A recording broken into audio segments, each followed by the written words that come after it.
pessoal, tudo bem? Nós vamos continuar nessa aula falando sobre industrialização dos países desenvolvidos. Na aula passada a gente viu a industrialização do Reino Unido, percebeu que o Reino Unido foi a primeira região do mundo a se industrializar por conta da presença da Inglaterra, que foi uma grande potência no período do capitalismo comercial. Um conjunto de fatores contribuíram para a eclosão da industrialização do Reino Unido, dentre eles fatores econômicos, acumulação de capitais, fatores políticos, como a Revolução Gloriosa, bem como a presença de matérias-primas como carvão mineral. Nessa videoaula, nós vamos analisar a industrialização de um outro país importante, os Estados Unidos da América. Tá? Então, os Estados Unidos constituem hoje como a maior potência do mundo. Né? O seu processo de industrialização ocorreu na chamada Segunda Revolução Industrial, que foi o segundo momento de industrialização que ocorreu no mundo, juntamente com alguns países da Europa. A primeira Revolução Industrial foi marcada pela industrialização da Inglaterra, e aí depois nós tivemos um segundo momento, que é chamado Segunda Revolução Industrial, onde nós tivemos a industrialização dos Estados Unidos, da França, né, da Alemanha, de outras nações da Europa que já tinham condições ideais para o desenvolvimento, né, desse processo fabril mais avançado, utilizando máquinas, né, utilizando outras fontes de energia. Antes de falar das características da segunda revolução industrial, foi uma revolução que marcou a economia e o processo de industrialização dos Estados Unidos, a gente precisa mergulhar um pouco na história desse país para compreender as diferenças que existem entre o norte e o sul. Tá? Então, dentro do contexto histórico norte-americano, nós temos aí diferentes formas de colonização nos Estados Unidos. Nós temos o norte como uma colonização de povoamento, que é aquela onde o indivíduo vai para a região para habitar, para desenvolver uma vida, para colonizar as terras e ali permanecer. E nós temos também a colonização do tipo exploração, que é aquela predatória, onde as pessoas vão para usufruir ao máximo daquela terra. Nos Estados Unidos, nós tivemos um processo diferenciado de povoamento, enquanto que o norte dos Estados Unidos foi marcado pela colonização de povoamento, com deslocamento de ingleses, sobretudo, para essa região. O sul do país já foi marcado por uma colonização de exploração, né? A base do trabalho escravo e da grande propriedade rural, né? Sobretudo ancorado na questão da monocultura. Então, essas diferenças de colonização impactaram diretamente no processo de industrialização. Por isso que nós estamos mencionando essas diferenças em termos de colonização do norte em relação ao sul. Tá? Então, nós temos aí essas diferentes formas de colonização estão relacionadas ao fluxo de imigrantes, tá? Esse fluxo de imigrantes foi diferenciado de acordo com o contexto histórico do país, tá? Enquanto que o norte nós tivemos uma presença muito grande de ingleses, né? Nós tivemos o desenvolvimento da manufatura nas colônias do norte, ao passo que o sul passou a se caracterizar como uma região agrário exportadora, produtora basicamente de bens rurais. As colônias do norte já se destacaram em termos de industrialização, já nasceram industrializadas, porque os ingleses, ao se deslocarem para essa região, já trouxeram todo esse know-how, né, em termos de industrialização, e implantaram nas chamadas 13 colônias do norte, que são essas aqui que estão listadas, destacadas em colorido neste mapa. Tá? É a região que envolve Massachusetts, Nova York, Pensilvânia, Virgínia, Carolina do Norte, né, Geórgia, constitui Connecticut, constitui as chamadas colônias do norte americanas. Essas colônias do norte receberam um processo diferenciado de manufatura, né, e por isso mesmo desenvolveram rapidamente a atividade industrial no país. Em virtude das diferenças que existiam entre as colônias do norte já industrializadas, com processo de produção manufatureira, e as colônias do sul, que eram escravistas, produtoras de bens agrícolas, houve uma guerra, a chamada Guerra de Secessão Americana. Você já deve ter visto em vários filmes, né, norte-americanos, que ocorreu essa Guerra de Secessão, que foi uma guerra civil, envolvendo os povos do norte e os povos do sul, em torno de interesses das colônias do norte. Na Guerra de Secessão, as colônias do norte saem vencedoras e promovem o quê? uma unificação dos Estados Unidos, tá? E aí, essa industrialização americana passou a acontecer a partir de uma vontade dos vencedores, de uma vontade de industriais da sociedade materializada nas colônias do norte. Tá? Em relação à industrialização dos Estados Unidos, uma característica chama a atenção, uma frase que marca esse país, é que os Estados Unidos já nasceram com a importância de não serem importantes, né? Já nasceram não sendo importantes. E isso ajudou no processo de industrialização. O que significa isso, né, em termos práticos? Né? Contar com a sorte de não nascerem importantes. Não foram encontrados, por exemplo, os metais preciosos, ouro e prata, nos Estados Unidos, no período da colonização, né, a partir do século XVI, com as grandes navegações oceânicas. Então, os Estados Unidos não foram um alvo da busca das potências europeias por esses metais preciosos. Se ela tivesse esses metais preciosos em grande quantidade no seu território, teria sido, possivelmente, o território americano teria tido uma outra história, né? Poderia ter sido saqueado, sido colônia de exploração e não ter essa diferenciação com as chamadas colônias de povoamento.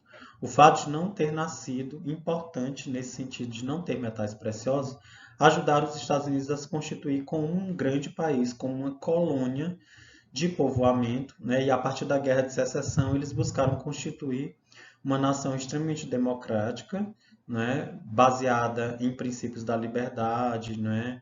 Do respeito, né? Às diferenças, aos direitos humanos. Tudo isso fez uma grande diferença dentro da Constituição dos Estados Unidos. Mas, a princípio, o país se constituiu por regiões bastante diferentes. O norte já manufaturado, com a produção, né, industrial interessante, e o sul escravista. Com a Guerra de Secessão, nós temos aí uma unificação e os Estados Unidos passam a alavancar a sua economia e a desenvolver um processo de industrialização interessante. Nós vamos começar a analisar. Então, a ocupação americana começa inicialmente aqui, na porção leste, principalmente com as colônias do norte, e essa ocupação vai sendo dirigida rumo ao oeste, tá?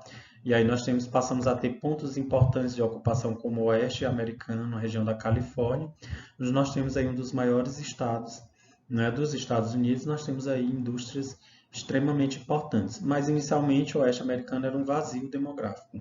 A ocupação se concentrava nessa parte do leste, margeada pelo Oceano Atlântico. Essa região do Pacífico era uma região de grandes vazios demográficos, mas houve intensos processos de migração da população do leste para o oeste e incentivos do governo também, né, na localização de indústrias, bem como no deslocamento de pessoas para esses vazios demográficos visando a ocupação do território. Foi uma estratégia geopolítica utilizada pelos Estados Unidos e que deu certo na ocupação do território americano. Quais os fatores que contribuíram para a arrancada dos Estados Unidos? É importante a gente perceber essas características. A gente pode dizer que são vários fatores que contribuem para isso. Dentre esses fatores, nós temos aí princípios religiosos importantes como a difusão de ideais protestantes. O protestantismo já vinha com uma perspectiva diferente em relação ao enriquecimento, à riqueza. Nesse contexto aí do século XVII e XVIII, enriquecer era vergonhoso, né? Na maior parte do mundo, porque foi introjetado isso na cabeça das pessoas, que aos ricos não era dado o reino dos céus, né? Quem pensava só na acumulação de riquezas, de capitais, não iria para um outro plano. Os protestantes já passam a pregar, né, uma outra ideia, né?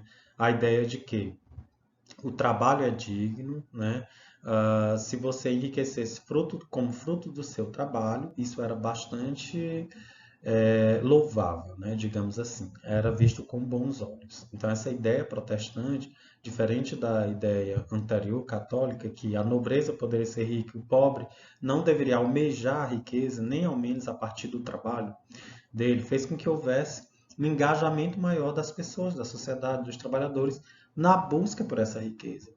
Isso ajudou a burguesia americana a alavancar o processo de industrialização, visto que essa ideia, essa perspectiva cultural, que era entronizada pela religião, começaram a mudar, porque para os protestantes a riqueza oriunda do trabalho era digna, né? Não era problema você enriquecer, desde que isso fosse né, a partir do seu trabalho, algo que era, né, questionado anteriormente. Então, essa mudança de princípios religiosos ajudou a alavancar o processo de industrialização americana. Nós tivemos também um estímulo à imigração. Os Estados Unidos receberam muitos imigrantes da Europa. Isso ajudou no processo de ocupação do território e proteção do mesmo, né? E a gente destaca que a ocupação do Oeste americano foi fundamental para a unificação dos interesses do país, tá? Então, essa ida para o Oeste americano, mesmo que, de toda forma, porque se vocês assistirem os filmes relacionados ao faroeste, ao Oeste americano, né? Nós tínhamos aí tivemos um processo violento de extermínio de comunidades indígenas que viviam no Oeste a partir da perspectiva do colonizador europeu, tá? Então foi um processo extremamente caro para a sociedade americana, mas ele promoveu uma ocupação e povoamento dessa área aí do Oeste que era extremamente inóspita, mas que depois mostrou-se como uma área e mostra-se atualmente como uma área extremamente dinâmica do território americano a partir do incentivo à migração e a partir dos incentivos do governo à instalação de indústria, de atividade econômica nessa região. Nós temos também a disseminação do trabalho livre, o fim do escravismo no sul dos Estados Unidos e a instituição do trabalho livre faz com que as pessoas busquem a acumulação dessa riqueza, faz com que elas se engajem mais e o processo de industrialização nos Estados Unidos ganhe uma outra perspectiva, né? Ganhe um outro horizonte, né? Já que o trabalhador livre, né, executava essas funções de forma mais rápida, né, vendo aí um retorno do trabalho que ele desenvolvia. Então, o trabalho livre tem uma característica totalmente diferente da perspectiva do escravismo. No escravismo, as pessoas são obrigadas. Na instituição do trabalho livre, elas são, teoricamente, estimuladas, né? Se elas trabalharem, buscarem, elas passam, teoricamente, a receber mais. Mas isso varia de uma empresa para outra e tem uma série de questões que perpassam essa minha fala agora que não cabe aqui alongar, tá? Quais são os setores industriais dos Estados Unidos e onde eles estão presentes? Quais os principais tipos de indústrias que nós temos no Parque Industrial Americano, tá? Então, nós temos aí o Nordeste dos Estados Unidos, que é uma região de tradição, que compõe as 13 colônias do Norte, que foram aquelas que primeiro desenvolveram atividades manufatureiras, que é uma espécie de atividade pré-industrial, onde nós temos ali o homem e a instituição de algumas máquinas. Essas máquinas são trabalhadas pelo homem a partir da força humana. Um exemplo disso são as tecelagens, né? A tecelagem ela funciona com a presença da força física do homem e com a máquina. A tecelagem é uma máquina, mas ela não funciona sozinha, se ela não for movida a vapor d'água. Então, as manufaturas são estágios prévios à atividade industrial. E nas colônias do norte, essas manufaturas se instalaram muito cedo nos Estados Unidos, contribuindo para que essas regiões fossem as primeiras a serem industrializadas no país. Então, o Nordeste americano é o mais industrializado. É a região onde fica Nova York, né? É a região ali onde fica a área de Washington, que envolve as 13 colônias, Massachusetts, Pensilvânia, Geórgia, né? É a região mais rica dos Estados Unidos. Nessa área nós temos a cidade de Pittsburgh, que é considerada a capital do aço, né? E aí nós temos a presença de minério de ferro nessas regiões, bem como de carvão mineral. Pelo fato de ser a capital do aço, Pittsburgh tem uma grande indústria automobilística, de indústrias siderúrgicas também, tá? Nós temos Detroit, que é considerada a capital do carro. Nessas cidades nós temos a presença da General Motors, Ford e Chrysler, que são importantes indústrias automobilísticas sediadas nos Estados Unidos e conhecidas mundialmente pelos produtos que fabricam, tá? Atualmente, especialistas, analistas apontam que as empresas americanas apresentam grandes dificuldades devido à concorrência asiática, principalmente a concorrência chinesa da Coreia do Sul. Por quê? Porque a mão de obra na Coreia do Sul e na China é bem mais barata que o que se paga para a mão de obra americana. Então, eles conseguem produzir hoje carros bastante avançados, bem tecnologicamente avançados, a um custo menor. Então, os produtos chineses e asiáticos têm ganhado o mercado mundial, ameaçando a hegemonia norte-americana, porque os seus preços são mais do que competitivos e a sua mão de obra é mais disciplinada. Então, essa concorrência com a Ásia tem levado as empresas americanas a constantes crises. Olha aí, nós temos empresas, exemplos de empresas americanas, a Ford, a GM, General Motors. A General Motors é uma empresa que tem como produção os carros da Chevrolet, né? A Ford é mundialmente conhecida, é uma empresa americana, tá? Então, a maior concentração de indústrias dos Estados Unidos está aqui nessa região, na divisa dos Estados Unidos com o Canadá, que envolve aqui a região próxima dos Grandes Lagos e o Nordeste americano, tá? Então, é uma região de grande destaque em termos de produção industrial. Nós temos também aqui um destaque para a região de Houston, né, no Texas, que se destaca bastante em termos de industrialização. E não podemos esquecer do Vale do Silício, que é uma região de tecnologia de ponta bastante avançada que existe no oeste americano. Essa região aqui do Vale do Silício é a sede de empresas como Google, Facebook, WhatsApp e nós temos ainda a Microsoft, né? Que é uma empresa mundialmente conhecida no setor de informática. Então, o Nordeste americano é a região de maior industrialização, essa área aqui dos Estados Unidos, tá?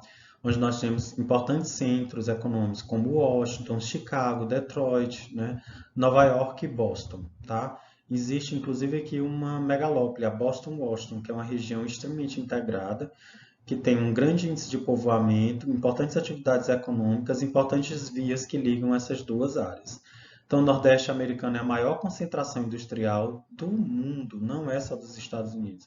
Abriga a maior concentração industrial do mundo e ela também tem a megalópole Boston-Washington, que abriga a maior rede de indústrias do país. Então, é uma região extremamente povoada e muito rica em termos de produção industrial, né, e de desenvolvimento econômico. E no sul, né? Qual é o destaque para a área sul dos Estados Unidos? No sul dos Estados Unidos, nós temos como riquezas reservas petrolíferas, reservas de petróleo, carvão, mineral, gás, né? E a atuação do Estado, a gente lembra que a atuação do Estado na Guerra Fria favoreceu a chamada indústria aeroespacial, né? E aí o destaque dessa indústria aeroespacial é a cidade de Houston, que fica localizada aqui nessa região. Houston se destaca pelo fato de ser sede da NASA, que é a Agência Espacial Americana, que desenvolve tecnologia de ponta, né, como foguetes, satélites que são enviados para o espaço. E com isso, os Estados Unidos controlam boa parte do mundo a partir do setor de comunicações, produção de imagens, dentre outros. Então, para ocupar o sul e o oeste, o Estado americano atuou muito nesse sentido, no sentido de incentivar a instalação de indústrias públicas, né, levar indústrias públicas para essa região, agências como a NASA, e também incentivar indústrias privadas, para que houvesse um menor desequilíbrio entre as diferentes regiões industriais americanas. Lembramos importantes indústrias dos Estados Unidos, a ExxonMobil, que é a indústria do setor de petrolífero, que está situada aqui também no sul americano. Olha, o Oeste Americano, que é essa região aqui que vai de Los Angeles a São Francisco, que constitui uma outra megalópole dos Estados Unidos, é sede de importantes tecnopolos, como o Vale do Silício, que é uma região que tem uma grande quantidade de silício que se destaca por uma indústria eletrônica fina, indústria da informática, da robótica, né? Principalmente da área de telecomunicações, tá? O que contribuiu para a industrialização dessa região do oeste americano, já que historicamente a região de maior ocupação dos Estados Unidos era o Nordeste, com as 13 colônias. Essas regiões eram vazios demográficos. Então a gente já viu que houve um processo de ocupação, né, do espaço americano que foi do leste para o oeste. Foi incentivado pelo governo, inclusive, com o recebimento de imigrantes que desejavam morar nessa região, doação de terras, e ao mesmo tempo com o deslocamento de americanos para essa área com o objetivo de colonizar, tá? Então, nós tivemos aí como fatores que contribuíram para a industrialização do oeste americano a disponibilidade de mão de obra, tá? Nessa região, que passou a existir a partir desses fluxos migratórios e também do incentivo do governo americano ao deslocamento dessas pessoas. Essa região é rica em minerais, o silício é um componente usado para a fabricação de chips de computadores. Então, a riqueza de minerais dessa região do oeste americano contribuiu para que ela se fortalecesse como área industrial nos Estados Unidos. Ela tem potencial hidráulico, presença de rios importantes, né, que contribuem para a disponibilidade de água para a produção industrial, tá? E aí nós temos uma megalópole, né? A megalópole Sansan, que é a megalópole São Francisco, San Diego, tá? Vai aqui São Francisco, a região de San Diego, onde está localizada Los Angeles, ok? Nessa área nós também temos tecnopolos, né? Nós temos o Vale do Silício, que é o principal tecnopolo dessa região, é sede de importantes empresas na área de informática, e o governo americano contribuiu muito porque subsidiou diversas pesquisas, muitas pesquisas subsidiadas pelo Estado, né? Fizeram com que essa região se destacasse em termos de patentes, em termos de capital intelectual, e levou várias empresas que são mundialmente conhecidas a se instalarem aí, como o Google, a Microsoft, a Apple, dentre outras. A presença de universidades foi importante. Nós vimos que um tecnopolo é uma área que concentra importantes institutos de pesquisa e universidades que desenvolvem patentes, pesquisa tecnológica contribui para a evolução da atividade industrial nessas regiões. Presença da Universidade de Stanford e da Universidade da Califórnia, no oeste americano, incentivaram o desenvolvimento de pesquisas científicas e promover o surgimento de novos produtos, alavancando e incentivando a produção industrial do oeste americano, notadamente da região do Vale do Silício, que é hoje a região de maior desenvolvimento de tecnologias da informática do mundo. Aqui nós temos uma imagem do Vale do Silício, que fica no oeste americano, tá? E aqui nós temos um recorte, né, da região da megalópole Sansan, né? São Francisco a San Diego, tá? E aí nós temos a presença dessas importantes regiões que são marcadas pela presença de indústrias de tecnologia de ponta. Nós temos aqui uma imagem da sede do Google e da sede da Microsoft, que são duas empresas do setor de informática e de comunicação que se destacam no mundo, que estão presentes nessa área, que a gente chama de Vale do Silício, que é essa região do oeste americano, que vai de São Francisco, né, a San Diego, que se destaca pela presença de indústrias de tecnologia de ponta. Em termos de industrialização, nós temos ainda um destaque nos Estados Unidos, né, em termos de tecnopolos, para a região de Boston. A região de Boston fica no nordeste dos Estados Unidos, nas 13 colônias do norte. E a região de Boston tem uma tradição no desenvolvimento de pesquisas científicas, de patentes, né? Isso porque a região conta com o MIT, que é a Universidade de Massachusetts, Universidade Tecnológica de Massachusetts e a Universidade de Harvard, né? A presença de Harvard, que é uma universidade mundialmente conhecida, e do Instituto Tecnológico de Massachusetts, contribui muito, né? Eles ficam nessa região aí de Boston, nos Estados Unidos, contribuem bastante para o desenvolvimento de pesquisas científicas no mundo inteiro, tá? Nós temos nesse Tecnopolo o desenvolvimento do setor de informática, bem como da indústria bélica. A indústria bélica é a indústria do setor aeroespacial, a indústria de guerra, né, americana. Visto que os Estados Unidos têm uma tradição, né, na ocupação e domínio de áreas por todo o mundo, tá? Essa região também é famosa no desenvolvimento da indústria de biotecnologia, que é a indústria do melhoramento genético, né, de pesquisas, né, com genes, né, com melhoramento de plantas, produção de medicamentos, dentre outros. Aqui nós temos o mapa da região de Boston, que faz parte das 13 colônias, né, do norte, fica ali no nordeste dos Estados Unidos, e aqui uma imagem da Universidade de Harvard, que é uma das universidades mais conceituadas do mundo, que contribuem para o desenvolvimento de pesquisas que colaboram para o desenvolvimento da indústria da informática nessa região de Boston, de biotecnologia e também a indústria bélica norte-americana. Mas sem dúvida a gente tem que ter essa noção e essa ciência de que são essas universidades com essas empresas que produzem esse conhecimento, que geram essas patentes, que fazem com que essas indústrias desses ramos se localizem nessas regiões. Essas áreas especiais, né, nós chamamos na geografia de tecnopolos ou polos tecnológicos. São novas regiões industriais que surgem, onde se destacam não pela localização, não pela presença de indústrias tradicionais, mas indústrias de alta tecnologia, indústrias que geram produtos de alto valor agregado.